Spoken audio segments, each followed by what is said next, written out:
नमस्कार, मैं हूं दिनेश कुमार। आप देख रहे हैं आज का खास। आज के खास में बहुत ही खास है क्योंकि आज हमारे साथ मौजूद हैं भारतीय जनसंचार संस्थान के assistant professor mister Arunesh Dwivedi ji. बहुत बहुत स्वागत है सर आपका। मीडिया प्रोफेशनल से मीडिया अकेडमिशियन बने डॉक्टर अरुणेश द्विवेदी का क्लासरूम और न्यूज़रूम से खास नाता रहा है। साल 2005 में यूपी के कानपुर से पत्रकार बनने का सपना लेकर दिल्ली आए। उनका सपना आईएमसी या जामिया में जर्नलिज्म की पढ़ाई करने का था। आईएमसी में पढ़ने का सपना तो सच नहीं हुआ, लेकिन आईएमसी से उन्हें पढ़ाने का सौभाग्य मिला। जामिया मिलिया इस्लामिया से पत्रकारिता की पढ़ाई पूरी करने के बाद उन्होंने ईटीवी यूपी चैनल में बतौर कॉपी एडिटर और रिपोर्टर अपने करियर की शुरुआत की। फिर उनका सफलता का सफ़र जारी रहा। ईटीवी से जी न्यूज़, सीएनईबी, साधना न्यूज़, जेटीवी न्यूज़ और ऑल इंडिया रेडियो न्यूज़ में काम किया। जनता मांगे जवाब के लिए सीबीआई के तत्कालीन डायरेक्टर जोगिंदर सिंह के साथ उनका इंटरव्यू बेहद चर्चित रहा और कई यूनिवर्सिटीज़ के कुलपतियों के साथ उनका इंटरव्यू आधारित वीसी सीरीज भी बहुत लोकप्रिय हुआ। लगभग एक दशक मेन स्ट्रीम मीडिया में सीनियर एंकर कम प्रोड्यूसर के रूप में काम करने के बाद मंगल यातनी यूनिवर्सिटी से मीडिया शिक्षक के रूप में अपना करियर शुरू किया। जर्नलिज्म में एमफिल, पीएचडी और यूजीसी नेट क्वालिफाइड अरुणेश जी ने शारदा यूनिवर्सिटी, जामिया गुरु गोविंद सिंह यूनिवर्सिटी से एफिलिएटेड इंस्टीट्यूट और सीसीएस यूनिवर्सिटी से संबंधित संस्थान आइजोम्स में मीडिया छात्रों को पढ़ाया। वर्तमान में वे आईएमसी के आरटीवी विभाग में पढ़ा रहे। तो सर, मेरा पहला सवाल है कि पत्रकार करने और पढ़ाने का सिलसिला कब से शुरू हुआ सर? पत्रकारिता पढ़ाने का सिलसिला तो बहुत बाद में शुरू हुआ है। पत्रकारिता करने का सिलसिला पहले शुरू हुआ है क्योंकि मैंने बीएससी किया है कानपुर यूनिवर्सिटी से फिजिक्स केमिस्ट्री मैथ में। तो इसके बाद फिर मुझे जर्नलिज्म में आना था। नए नए टीवी चैनल लॉन्च हो रहे थे, तो ये था कि एंकर बनना है, प्रोड्यूसर या रिपोर्टर जो भी मौका मिल जाए। तो फिर मैं कानपुर से दिल्ली आया, फिर मैंने यहाँ पे पढ़ाई की जामिया से और इसके बाद ईटीवी न्यूज़ से करियर की शुरुआत हुई। फिर Zee news, IBN 7, news 24, all India radio news और एक चैनल जो है लॉन्च भी कराया जनता टीवी न्यूज़ के नाम से, जो इस समय हरियाणा का नंबर 1 चैनल है। उसके फाउंडिंग मेंबर्स में रहे। इसके अलावा जो दिल्ली में कॉमनवेल्थ गेम्स हुए थे, उस गेम्स में मैं प्रेस सुपरवाइज़र भी था। तो जो भी नेशनल और इंटरनेशनल मीडिया आता था तो वहाँ पर मुझे उनको मैनेज करना पड़ता था। उनके लिए जो है प्रेस कॉन्फ्रेंस वगैरह करना, रिपोर्ट तैयार करना, प्रेस रिलीज़ वगैरह लिखना, ये सब काम भी किए गए हैं। तो सर, ये आप कानपुर से हैं बेसिकली, तो शिक्षा दीक्षा आपकी कैसे कानपुर में हुई? कानपुर में हुई और वही सरकारी स्कूल से पढ़ा हुआ हूँ। और आजकल वो बात अलग है, सरकारी स्कूल से पढ़ने के बाद जो मैं पढ़ा रहा हूँ वो सब सीबीएसई, आईसीएसई और आईबी बोर्ड जो हैं इंग्लिश मीडियम के, उन सब के बच्चों को पढ़ा रहा हूँ। बाकी प्राइमरी एजुकेशन वहाँ से हुई। इसके बाद फिर जूनियर हाई स्कूल, फिर इंटर मेरे डिस्ट्रिक्ट का सबसे अच्छे कॉलेजों में था, NPN नगर पालिका नेहरू इंटर कॉलेज। और वो जो है सरकारी कॉलेज था, वहाँ पे एंट्रेंस के थ्रू एडमिशन होता था। हाई स्कूल में बहुत अच्छे मार्क्स आए थे, इसलिए वहाँ पे मेरा एंट्रेंस क्लियर हो गया। फिर वहाँ से इंटर किया। फिर माल रोड में जो है कानपुर में है मॉल रोड, काफ़ी वीआईपी लोकेशन है। वहाँ पर एक बीएनडी कॉलेज है, ब्रह्मानंद कॉलेज, वहाँ से बीएससी किया। क्योंकि 12वीं करने के बाद आजकल के बच्चों को तो बहुत अलर्ट होते हैं, उनके पेरेंट्स बहुत एक्टिव होते हैं, उनके पास करियर काउंसलर्स होते हैं। मेरे टाइम पे आज से 15-20 साल पहले तो ये था ही नहीं कि 12वीं पास करने के बाद मुझे करना क्या है। तो ये होता था ग्रेजुएशन कर लो, हाँ, बीए, बीएससी, बीकॉम जो भी सही लगे तो वो कर लो। तो मुझे चूँकि मेरा 12वीं में फिजिक्स का मैथ था तो फिर बीएससी किया मैंने फिजिक्स मैथ। वो बीएससी करने के बाद मुझे पता चला कि भाई मीडिया में भी करियर बनाया जा सकता है। क्योंकि मेरे कुछ आर्टिकल्स जो है लोकल जो न्यूज़पेपर वगैरह रहते थे उनके बारे में लिखना होता था। एक पहला आर्टिकल जो मुझे पब्लिश हुआ था, मुझे आज भी याद है, बीएससी फाइनल ईयर में था, हमारे सांसद, ये एक कॉलम था हिंदुस्तान अखबार में। तो उसमें मैं अखबार जरूर पढ़ता रहता था, तो उसमें लिखा हुआ था कि पाठकों से अपील कि अगर आपके इलाके में आपके सांसद ने कितना काम किया है उसके बारे में आप अपने रिपोर्ट बना के भेजें। तो मैंने वहाँ पे लंबा हो जा रहा है, मेरे सवाल भी बहुत बिल्कुल हैं, बिल्कुल तो अगला इसलिए सवाल पे थोड़ा थोड़ा आप बिल्कुल समेटिए जवाबों को। हाँ हाँ। तो सर, चूंकि आप भारत के सर्वोत्तम संस्थान मीडिया संस्थान में पढ़ाते हैं वर्तमान में, तो कैसे देखते हैं आप इसको कि अन्य संस्थानों में और भारतीय जनसंचार संस्थान है जो मीडिया के क्षेत्र के, तो क्या अंतर देखते हैं सर आप?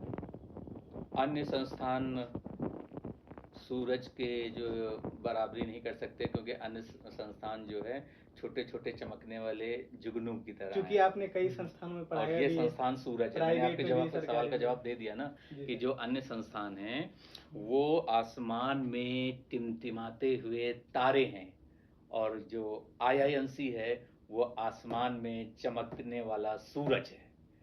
तो इस वजह से मुझे लगता है यहाँ पर सबसे अच्छा संस्थान है। यहाँ पे पढ़ाई इंडस्ट्री के अकॉर्डिंग होती है, और आजकल मीडिया में जो लोग हैं टॉप मोस्ट पोजीशन पर, वो सब IIMC से ही पास आउट हैं। तो IIMC की अपनी एक लेगेसी रही है, एक बैकग्राउंड रहा है, और मुझे बहुत खुशी है कि मुझे इस संस्थान से पढ़ाने के रूप में जुड़ने का मौका मिला। सौभाग्य है मेरा, सर, यहाँ के हमने छात्र बहुत रिसर्च अच्छे की कि हैं। आपने यहाँ पढ़ने के लिए भी ट्राई किया हाँ था। किया, क्या कि मेरा एंट्रेंस क्लियर हो गया था, लेकिन इंटरव्यू के बाद एडमिशन नहीं हुआ था। उस समय NTA जैसा तो कोई संस्थान था नहीं जहाँ के एंट्रेंस होता था। IIMC खुद ही एंट्रेंस लेता था, फिर उसमें जो लोग सिलेक्ट होते थे उनका इंटरव्यू होता था। इंटरव्यू के बाद फिर वो रिजर्वेशन भी पॉलिसी थी, तो ये था कि मैं जनरल कैटेगरी में आता था। तो मुझे नहीं पता एग्जैक्ट क्या हुआ, लेकिन इंटरव्यू मेरा अच्छा गया था, लेकिन इसके बाद भी मेरा हुआ नहीं। लेकिन मैंने दोनों जगह एंट्रेंस दिया था, IIMC और जामिया में भी। जामिया में भी इंटरव्यू हुआ, जी। तो बात जहाँ किस्मत में होता है वहाँ हो गया, तो जामिया में एडमिशन मिल गया था। तो वहाँ पर हमने जो है पढ़ाई की। तो भले ही पढ़ने का सौभाग्य न मिला हो, लेकिन पढ़ाने का सौभाग्य तो मिल रहा है। पंडित जी, आपने मीडिया के क्षेत्र में, मीडिया हाउस में बहुत दिनों का अनुभव, आप काम करने का भी और पढ़ाने का भी। तो एक लोगों के बीच एक धारणा बनी हुई है कि अगर पत्रकारिता में जाना है तो एंकर या रिपोर्टर ही बनते हैं। तो इसके अलावा आप बताइए कि मीडिया में और कौन कौन सी जॉब हैं जिनके लिए छात्र प्रयास कर सकते हैं मीडिया की पढ़ाई के बाद? देखिए, ऐसा है कि एंकर और रिपोर्टर ही बन सकते हैं, ये जो धारणा है ये गलत धारणा है। लेकिन इस धारणा के पीछे कुछ मजबूत तर्क हैं। वो तर्क ये है ग्लैमर। ज़्यादातर स्टूडेंट्स को लगता है कि हम कैमरे के सामने आएंगे तभी हम पत्रकार बनेंगे, तभी हम सफल होंगे।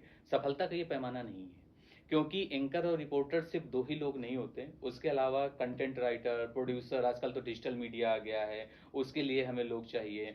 वीडियो एडिटर होता है, कैमरा पर्सन होता है। तो इस वजह से बहुत स्कोप है। तो एंकर और रिपोर्टर ग्लैमर को ध्यान में रखते हुए लोगों ने ये धारणा बना ली, लेकिन इस धारणा के आगे बहुत स्कोप है। डिजिटल मीडिया में बहुत ज़्यादा स्कोप है। आजकल तो ऐप आ गए हैं, न्यूज एप्लीकेशन।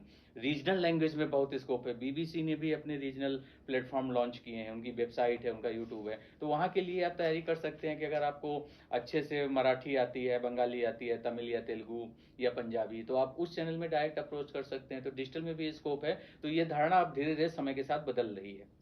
नहीं तो अब इसी में दूसरा सवाल जोड़ के पूछूं मैं, तो और क्या क्या जॉब क्रिएट हो सकती है? तो अभी मैंने आपको बताया इसी सवाल के जवाब में कि एंकर प्रोड्यूसर के एंकर और रिपोर्टर के अलावा प्रोड्यूसर होता है, जो पूरे कार्यक्रम का इंचार्ज होता है, प्रोग्राम का। एडिटर, सब एडिटर का कॉन्सेप्ट जो है प्रिंट मीडिया में होता है। अच्छा। तो सबसे पहले तो आपको ये डिसाइड करना है कि आपको किस मीडिया में काम करना है, किस मीडियम के लिए काम करना है। प्रिंट मीडियम का मतलब न्यूज़पेपर या मैगजीन, इलेक्ट्रॉनिक मीडिया का मतलब रेडियो या टीवी, डिजिटल मीडिया का मतलब वेबसाइट हो गया, यूट्यूब चैनल हो गया, या ऐप आ गया। आजकल बहुत सी न्यूज एप्लीकेशंस भी आ गए, इंटरनेट मीडिया भी। हाँ, इंटरनेट मीडिया भी कह सकते हैं, न्यू मीडिया भी कह सकते हैं, या सोशल मीडिया मैनेजर आप बन सकते हैं। क्योंकि कोई भी न्यूज़ ऑर्गेनाइजेशन लो, उसके अपने FB पेज है, उसका इंस्टाग्राम पेज है, उसकी वेबसाइट है, ट्विटर पेज है। तो वो सब हैंडल करने के लिए भी तो लोग चाहिए। तो वो सब जो है नए नए करियर के स्कोप है, जहाँ पर आजकल स्टूडेंट्स, मीडिया के स्टूडेंट्स ट्राई कर सकते हैं। तो अमरेश जी, हमारा अगला सवाल है कि ऑल इंडिया रेडियो की मैगजीन जो समाचार सेवा भारती है, उसमें आपका एक लेख छपा था। तो स्क्रिप्ट राइटिंग के बारे में उससे जोड़ के कुछ बताइए सर, कैसे क्या हुआ था? समाचार सेवा भारती बहुत ही रिप्यूटेटेड मैगजीन है, ऑल इंडिया रेडियो न्यूज़ की, समाचार सेवा प्रभाग की है, और ये इंटरनल मैगजीन है, बाहर के लोगों के लिए नहीं है। और इसमें मेरा एक नहीं 4-5 आर्टिकल पब्लिश हुए हैं, रिसर्च बेस्ड पब्लिश हुए हैं। जो पहला आर्टिकल आपने जिक्र किया, उसके बारे में मैं थोड़ा सा बताऊं कि मैंने एक रिसर्च किया था कि जब से मन की बात कार्यक्रम का प्रसारण होने लगा 2014, हाँ, तब से टीवी पर भी रेडियो की बातें होने लग गई। यानी पहले टीवी पे लोग रेडियो की बातें नहीं करते थे, है ना। तो रेडियो की लिसनरशिप को बढ़ाने में मन की बात कार्यक्रम का योगदान, एक अध्ययन, ये टाइटल था। तो इसमें मैंने कई लोगों से बात किया कि भाई क्यों हुआ, क्या हुआ। तो इस तरीके से सिलसिला जारी रहा। बाकी जो है कि आप अच्छा लिखिए, keep it simple and short, जो फॉर्मूला होता है, छोटे शब्दों में और सामान्य शब्दों में। आपको साहित्यकार नहीं पत्रकार बनना है, इस बात को ध्यान में रखकर ही हमें न्यूज़ की स्क्रिप्ट लिखनी चाहिए। और बोलते समय भी इस चीज़ का ध्यान में रखना चाहिए कि बेवजह विद्वता का प्रदर्शन ना करें।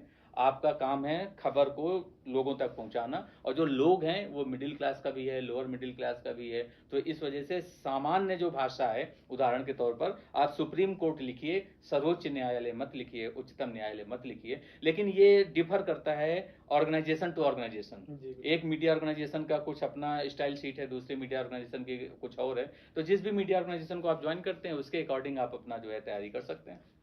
सर, वर्तमान की मीडिया के बारे में तो आप जानते ही हैं सर, इसमें क्या संभावनाएं हैं और क्या चुनौतियां हैं? देखो, वर्तमान मीडिया में चुनौतियां तो बहुत हैं, लेकिन अगर चुनौतियां 10 हैं फॉर एग्जांपल, तो संभावनाएं 100 हैं। ये मेरा नजरिया कहता है।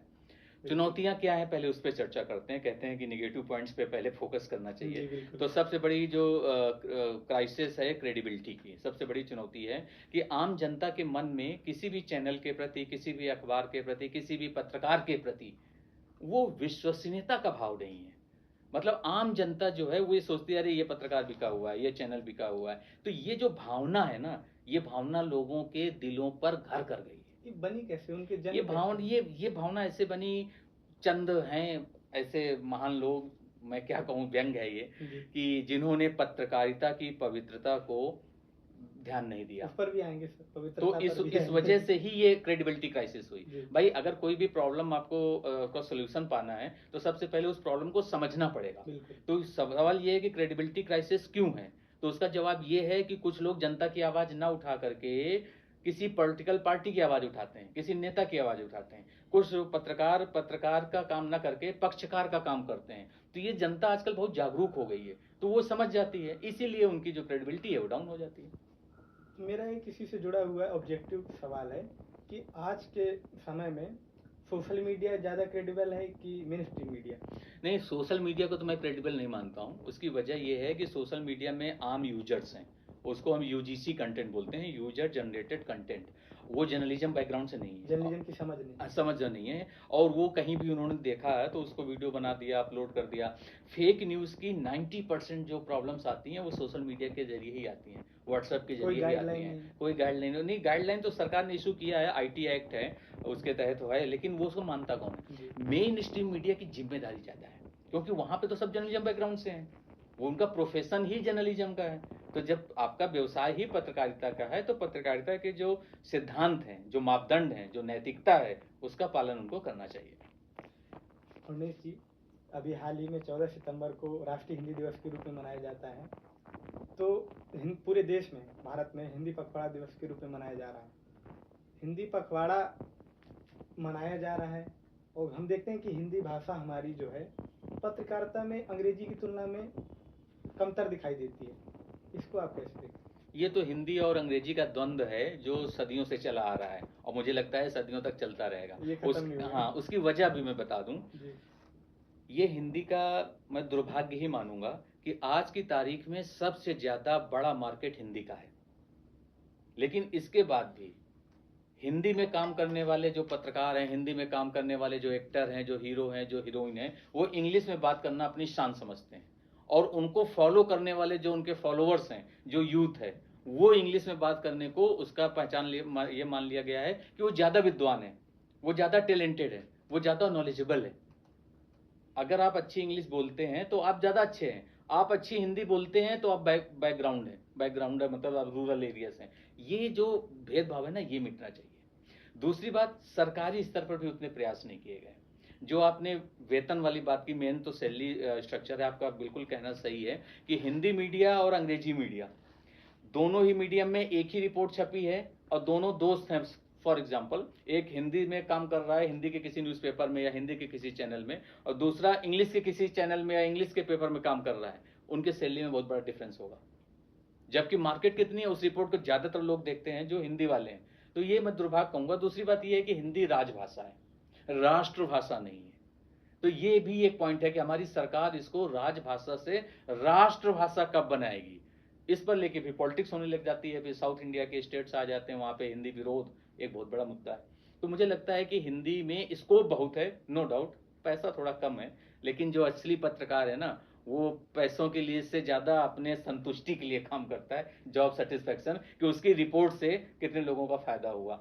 ये इंपॉर्टेंट रहता है। बाकी पैसा भी जरूरी है, मैं ये नहीं कह रहा हूँ, लेकिन इतना भी आजकल कम नहीं मिलता। अगर आप अच्छी पोजीशन पे किसी अच्छे चैनल पे आ जाते हैं, हिंदी के चैनलों में भी, तो भी वहाँ पे अच्छी सैलरी। अगर आपको पत्रकार बनना है तो अंग्रेजी भाषा का बिनाई नहीं करते वो तो नहीं। अगर पत्रकार बनना है तो भाषाएं तो आपको दोनों आनी चाहिए, हिंदी और इंग्लिश बाइलिंगुअल होना चाहिए। मैं अपने स्टूडेंट्स को हमेशा बोलता हूँ कि आपको इन दो भाषाओं पर तो बहुत ही अच्छी नॉलेज होना चाहिए, लिखने में, पढ़ने में, बोलने में। इसके अलावा कोई रीजनल लैंग्वेज अगर आपको आती है तो वो आपका एड ऑन है। आपको कोई इंटरनेशनल लैंग्वेज आती है तो वो और भी अच्छी बात है, जैसे जापानीज है, स्पेनिश है, फ्रेंच है, क्योंकि वहाँ की जो न्यूज एजेंसीज है ना, वो आपको सिलेक्शन जब उनका आप अप्लाई करते हैं तो आपके सिलेक्शन में उनको फायदा मिलता है। उमेश जी, समय के साथ कितनी बदल रही है पत्रकारिता? बहुत बदल रही है पत्रकारिता। पहले जो स्वतंत्रता पूर्व पत्रकारिता हुआ करती थी, जब मराठा और केसरी जैसे अखबार हमारे महान जो क्रांतिकारी रहे हैं, देशभक्त रहे हैं, बाल गंगाधर तिलक, इन्होंने निकाला था। मराठा जो है अंग्रेजी लैंग्वेज में था, केसरी मराठी लैंग्वेज में था। उनकी अखबारों का जो है उद्देश्य यही था कि हमें अपने देश को अंग्रेजों से आज़ाद कराना है। और आज की पत्रकारिता आपको पता ही है। तो इस वजह से मुझे लगता है कि नकारात्मक बदलाव बहुत आए हैं, सकारात्मक कम आए हैं। ये है कि सोशल मीडिया को आजकल लोकतंत्र का 5वां स्तंभ कहते हैं। तो इस 5वें स्तंभ को और मजबूत करने की ज़रूरत है, कुछ गाइडलाइंस बनाने की ज़रूरत है, जनता को जागरूक होने की ज़रूरत है, जो सोशल मीडिया यूजर है उसको देखने की ज़रूरत है, ताकि miss information, disinformation, fake news, paid news, planted news ये सब ना आ पाए। जो रियल न्यूज़ है सिर्फ वही जनता के सामने आए। तो टेक्नोलॉजी बहुत बढ़ रही है इस वर्तमान में, तो टेक्नोलॉजी की वजह से पत्रकारिता में कुछ बदलाव आए? बहुत अच्छे बदलाव आए, मैं तो ये कहूँगा। हालांकि इसमें सकारात्मक और नकारात्मक दोनों ही पहलू हैं। तो लेकिन मुझे लगता है कि आजकल मोजो आ गया है, मोबाइल जर्नलिज्म। तो मेरे टाइम पे क्या होता था, जब मैं टीवी चैनलों में काम करता था, कि आपके साथ पूरी यूनिट जाती थी, कैमरा पर्सन जाता था, ओबी वैन वगैरह रहता था। आजकल क्या है कि आपको रिपोर्टर को ही वन मैन आदमी बना दिया है, उनको ही एक अच्छा एडवांस फीचर्स वाला कैमरा दे दिया है, मोबाइल दे दिया है, वही रिकॉर्ड करे, एडिट करे, ट्राइपॉड दिए और भेजे। तो कहीं ना कहीं ये जो है मतलब अच्छा है, तकनीकी से तरक्की तो आई है पत्रकारिता जगत में, लेकिन दूसरी तरफ लोगों की जॉब भी जा रही है, जो ट्रेडिशनल कैमरा पर्सन है, जो सिर्फ कैमरा चलाना जानते हैं, है ना। तो इस वजह से मुझे लगता है कि, और ये हमेशा से रहा है, जब जब नई नई तकनीकी आई है तो कई लोगों ने उसका वेलकम किया है, तो कुछ लोगों ने कहा है ये गलत है। उदाहरण के तौर पर मीडिया से दूसरी इंडस्ट्री पे चलते हैं, बैंकों की तरफ। राजीव गांधी जी प्राइम मिनिस्टर थे, उस समय कंप्यूटर आया था हमारे देश में, और ये कहा गया था कि कंप्यूटर क्रांति लेके आया है। जो बैंकों में हम जाते थे तो जो पहले रजिस्टर रखा होता था, कितने पैसे इन्होंने निकाले, जो कैशियर होता था, ये इतने पैसे जमा किए। बाद में कंप्यूटर आया तो उस कंप्यूटर पे काम करने में कैशियर को बहुत प्रॉब्लम होती थी, और उनको ये लगता था अब कंप्यूटर आ गया है, सारा काम तो कंप्यूटर कर लेगा, हमारी उपयोगिता नहीं है। जबकि ऐसा नहीं है, मैन पावर भी आजकल बैंकों में है और कंप्यूटर भी है, उनका ऐप भी है, जॉब और क्रिएट हुई, और ज्यादा क्रिएट हुई है। तो ये अपना अपना देखने का नजरिया है। एक और सवाल नया नया है कि एआई के आने से जॉब जाएंगी लोगों की बहुत सारी। नहीं, जा भी रही है, लेकिन इसके दोनों ही फायदे हैं। एआई जितना काम आपका जल्दी करता है और फैक्चुअल करता है, मिस्टेक्स की संभावना नहीं रहती, इंसानों से वो गलतियां रहती हैं। आप हिंदी में टाइपिंग करते हैं, हिंदी में कोई स्टोरी लिखते हैं, कभी इस मात्रा की गलती, कभी इस मात्रा गलती। एआई ऐप आ गया है, आप उसके थ्रू ऐसा करते हैं, ट्रांसलेटर वाले वहाँ पे सुविधाएं हैं, तो वो जल्दी हो जाता है। नौकरी का जो खतरा है वो बरकरार है, लेकिन ऐसा नहीं है। अगर आप अपनी स्किल्स को अपग्रेड कर लेते हैं ना, तो हो सकता है कि आने वाले दिनों में एआई एंकर का एग्जांपल मैं दे रहा हूँ भाई। एआई जो एंकर है वो एक तरीके के रोबोट है, वो सामने खड़ी कर दी गई है, लेकिन उस एंकर को पढ़ते समय जो वॉइस ओवर आ रहा है वो तो किसी प्रोड्यूसर का ही है ना, या किसी एंकर का ही है। तो इसका मतलब काम तो आपको वहां मिल ही रहा है, बस ये है कि दिखाने के लिए है कि एआई एंकर है। सबसे पहले एआई एंकर हमारे चाइना में आया, इसके बाद अब इंडिया में भी आ गया है, आज तक में। हाँ, तो कई चैनलों में उसको शुरू किया है। तो अच्छी बात है, हमें तकनीकी का स्वागत करना चाहिए, लेकिन तकनीकी के लाभ और हानि, फायदे और नुकसान, इन दोनों पहलुओं पर भी ध्यान देना चाहिए। उमेश जी, मीडिया में क्रेडिबिलिटी क्राइसिस कितना बढ़ गया? पहले ही मैंने आपको बताया था इस इंटरव्यू की शुरुआत में ही कि क्रेडिबिलिटी क्राइसिस बहुत ज़्यादा है और ये दिनों दिन बढ़ रहा है। आजकल नया टर्म आ गया है गोदी मीडिया, कि मतलब ये है कि सरकार के पक्ष में जो लोग बोलते हैं वो गोदी मीडिया है, जो उनके विरोध में बोलते हैं वो विरोधी मीडिया है। तो ये गोदी और विरोधी के चक्कर में जो सच्चा मीडिया है ना, वो कहीं नज़र नहीं आ रहा। तो ये दुर्भाग्य है, क्योंकि सब मेरा ऐसा मानना है कि जो जर्नलिस्ट होते हैं ना, उनका काम जज बनना नहीं है। हकीकत जैसी खबर वैसी, आप वैसी बताओ। अब सरकार ने अच्छा काम किया है, अच्छा काम करो, अच्छी तारीफ करो। सरकार ने खराब काम किया है तो आप उसकी आलोचना करो।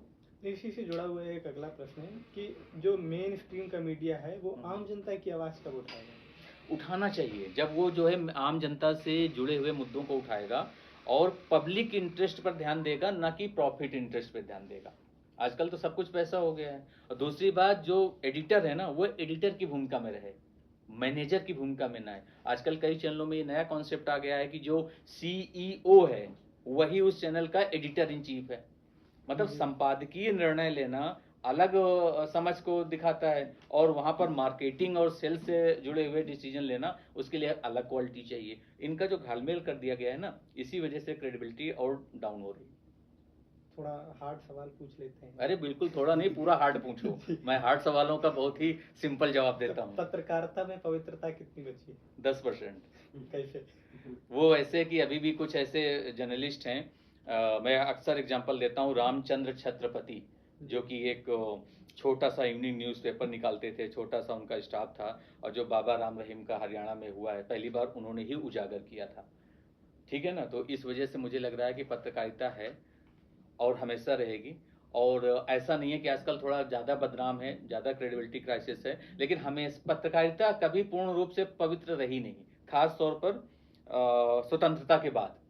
और उसकी मैं वजह बताता हूँ, आप मुझे सहमत या असहमत हो सकते हैं। उसकी वजह ये है कि जब कांग्रेस की सरकार थी तभी जो है नीरा राडिया का एक केस हुआ था, और नीरा राडिया NDTV से जुड़ी एक ऐसी बड़ी शख्सियत थी जो कौन मिनिस्टर बनेगा, कौन मिनिस्टर से हटेगा, ये निर्णय लेने की क्षमता रहती थी। या उसको उस समय बोलते थे जो है कि बहुत ही अच्छा वो वहां पर लाइजेनिंग कर लेती है, लाइजेनर। इसका मतलब? तो मतलब ये होता है कि आप कहीं ना कहीं उससे मिले हो, इनसे मिले हो, कौन नेता बन रहा है, कौन नेता हट रहा है, और आपकी उस पार्टी तक इतनी पकड़ मजबूत है कि आपके कहने से वहां पे फैसले हो रहे हैं। ऐसा मतलब आप पूरा केस पढ़िए, नीरा राडिया का केस, बहुत ज्यादा जो है इस पे सवाल उठे थे। ठीक है, तो ये उस समय कांग्रेस की सरकार थी, 2014 की बहुत पहले की बात है ये। इसके बाद आजकल की जो सरकार आ गई, इस पर भी ये आरोप लगते हैं। तो कहने का मतलब ये है कि सरकार अपना काम करे, मीडिया अपना काम करे, हस्तक्षेप न करें। हस्तक्षेप न करें। वो अच्छा काम कर रही है उसको अप्रिशिएट करो, खराब काम कर रही है आप उस पर कमी निकालो। और सरकार, देखो मीडिया लोकतंत्र का चौथा स्तंभ क्यों है? वो इसीलिए है ना कि सरकार की किसी योजना का लाभ अगर नहीं मिल रहा लोगों को, तो ये बात मीडिया बताए और सरकार उस रिपोर्ट पर संज्ञान ले और काम करे। ये सिर्फ कहने के लिए है कि लोकतंत्र का चौथा स्तंभ मीडिया है। जैसे संविधान में विधायिका, कार्यपालिका और जुडिशरी का उल्लेख है, तो इस तरह आपको नहीं लगता कि मीडिया का भी संवैधानिक उल्लेख होना चाहिए? ये तो अब जिस समय बाबा साहब अम्बेडकर ने संविधान लिखा था, समय की मांग के तो हिसाब से हाँ होना चाहिए, लेकिन अब वो ये इतना बड़ा मुद्दा नहीं है कि संविधान में नाम है कि नहीं। संविधान में तो ऐसी बहुत सी चीजें लिखी हुई हैं जो रियल में नहीं हो रही हैं। भाई संविधान में कहा गया है ना कि हमारा देश, हमारा जो राष्ट्र है वो संप्रभु राष्ट्र है, लेकिन इसके बाद भी बांटने वाली ताकतें कुछ है ना, गलत है।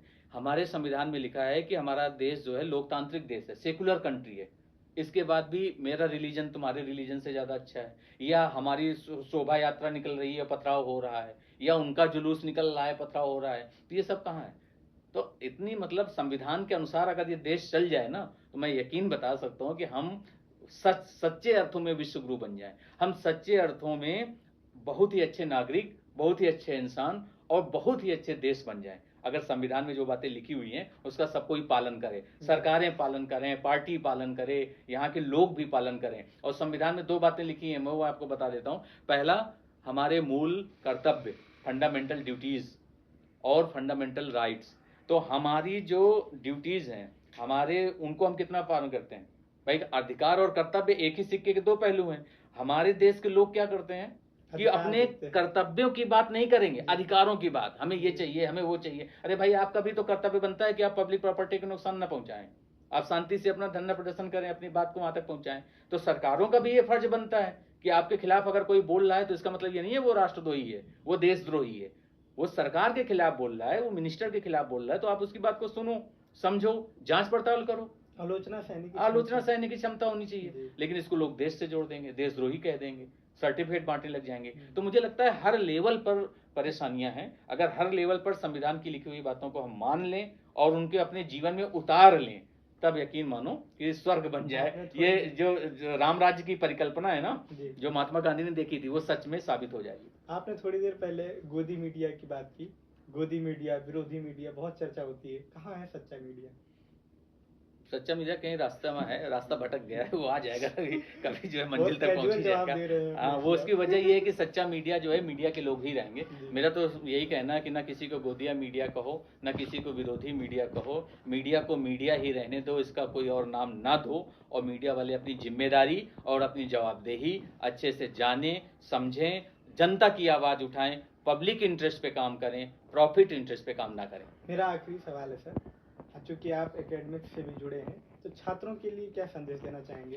पहला, पत्रकारिता के हाँ छात्रों बिल्कुल, के बहुत बहुत अच्छा सवाल है और जी। बहुत ही कॉमन सा क्वेश्चन है। जी। पहला संदेश तो ग्लैमर देख के मत आइए। लिए। जी, अगर मीडिया आपको लगता है कि मैं टीवी पे आऊँगा और दिखूंगा या दिखूंगी या बहुत ही मतलब अच्छा लगेगा, तो इस गलतफहमी से दूर रहिए। बहुत हार्ड वर्क है, बहुत मेहनत है, आप चाहे डेस्क में जॉब करें या फील्ड में रिपोर्टिंग करें। दूसरा, लिखने, पढ़ने और बोलने में आपकी नेचुरल इंटरेस्ट होना चाहिए। अब ऐसा होता है कि कई बच्चे नहीं अच्छे से बोल पाते हैं, लेकिन उनको बनना एंकर है, तो कैसे काम चला। और नेचुरल इंटरेस्ट की जब बात मैं कहता हूँ, तो ये जन्मजात गुण है कि कोई बहुत अच्छा लिखता है तो वो बहुत अच्छा ऑथर भी बन सकता है, जरूर थोड़ी ना एक जर्नलिस्ट ही बने। तो ये दूसरी को मेरा मैसेज है कि लिखना, पढ़ना और बोलना अच्छे से आना चाहिए। तीसरी बात, लोगों से जुड़ने की कला, लोगों के मुद्दे को समझने की क्षमता। Public relations. हाँ, बट नहीं, पब्लिक रिलेशन तो अलग हो गया। जी। लोगों का मुद्दा, जैसे मान लो कि मुद्दा ये है कि यहाँ पर जो है इस गांव में उज्ज्वला योजना का फायदा नहीं उठ रहा, तो उज्ज्वला योजना क्या है, उस गांव में जाओ, लोगों से मिलो, क्यों नहीं ऐसा हो रहा। तो आम लोगों का जो दुख दर्द है ना, वो समझने की क्षमता होनी चाहिए। तो अगर ये सारी आपके अंदर क्षमताएं हैं, आपके अंदर योग्यता, तो आप कोई भी डिग्री करके, जर्नलिज्म का करके आप हासिल कर लोगे। और इसी योग्यता और क्षमता के बूते एक दिन आप पत्रकारिता के आसमान पर चमकते हुए पत्रकार बन जाओगे। बहुत बढ़िया सर, आपने बहुत ही कम समय में हमारे दर्शकों को बहुत महत्वपूर्ण जानकारी दी, और साथ ही छात्रों को भी आपने बताया कि किस तरह से वो अपनी पढ़ाई को करें। तो बहुत बहुत धन्यवाद सर आपका, आप हमारे शो में आए। और तो आप देखते रहिए IMC न्यूज, और तब तक के लिए नमस्कार।